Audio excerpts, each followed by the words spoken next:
అయితే 40-50 వేల మంది రైతులు సంఘీభావంగా వచ్చినారు. వారి సమస్యకు తోడుగా నేను వచ్చినందుకు వారు కూడా సంఘీభావంగా రాష్ట్ర ప్రభుత్వం దృష్టికి ఈ సమస్య తీసుకొచ్చేదానికోసం వారు పడతా ఉన్న బాధను చూపడం కోసం 40-50 వేల మంది ఏకంగా కార్యక్రమంలోకి వస్తే చంద్రబాబు నాయుడు గారు 40 మందితో ఆ 40 మందికి మళ్ళీ సెక్యూరిటీ 200 మంది పోలీసులు తో వీళ్ళ మీద రాళ్ళు వేపించి దీనిని టాపిక్ డైవర్ట్ చేయడానికి కోసం చంద్రబాబు నాయుడు ప్రయత్నం చేస్తాడు. అక్కడికి రైతులు ఇంకా సంయమనంతో వ్యవహరించారు.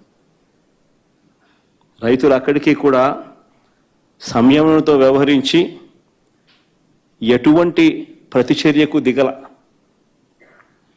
అయినా నేను అడుగుతా ఉన్నా, ఈ 50,000 మంది ఆ 40 మంది మీద పడి నింటే వాళ్ళ బతికే వాళ్ళ అని నిజంగానే వీళ్ళకి ప్రతిచర్య దిగింటే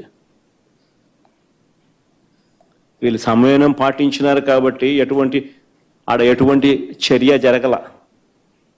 అయినా ఆ తర్వాత మొత్తం 3 కేసులు పెట్టారు.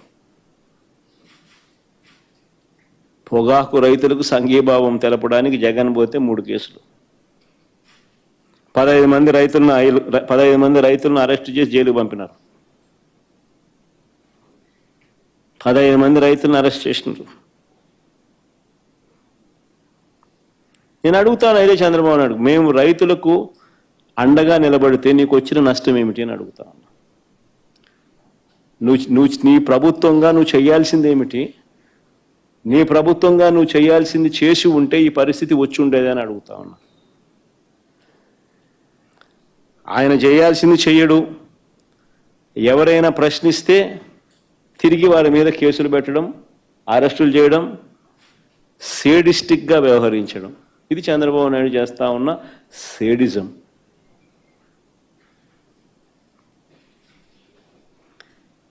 గత ఏడాది పోలీసులు వేధింపులకు గురై ఆత్మహత్య చేసుకున్న మా పార్టీ నాయకుడు కుటుంబాన్ని పరామర్శించేందుకు జూన్ 18వ తారీఖున పల్నాడు జిల్లా సత్తెనపల్లి నియోజకవర్గంలోకి రెంటపాల గ్రామానికి నేను వెళ్ళా. ఆ ప్రోగ్రాంకు చంద్రబాబు నాయుడు గారు చేసిన రభస అంతా ఇంత కాదు. నాకు ఆశ్చర్యం అనిపించింది అసలు చంద్రబాబు నాయుడు గారిని చూసినప్పుడు, ఆలోచనలు చేసి చూసినప్పుడు. నాకు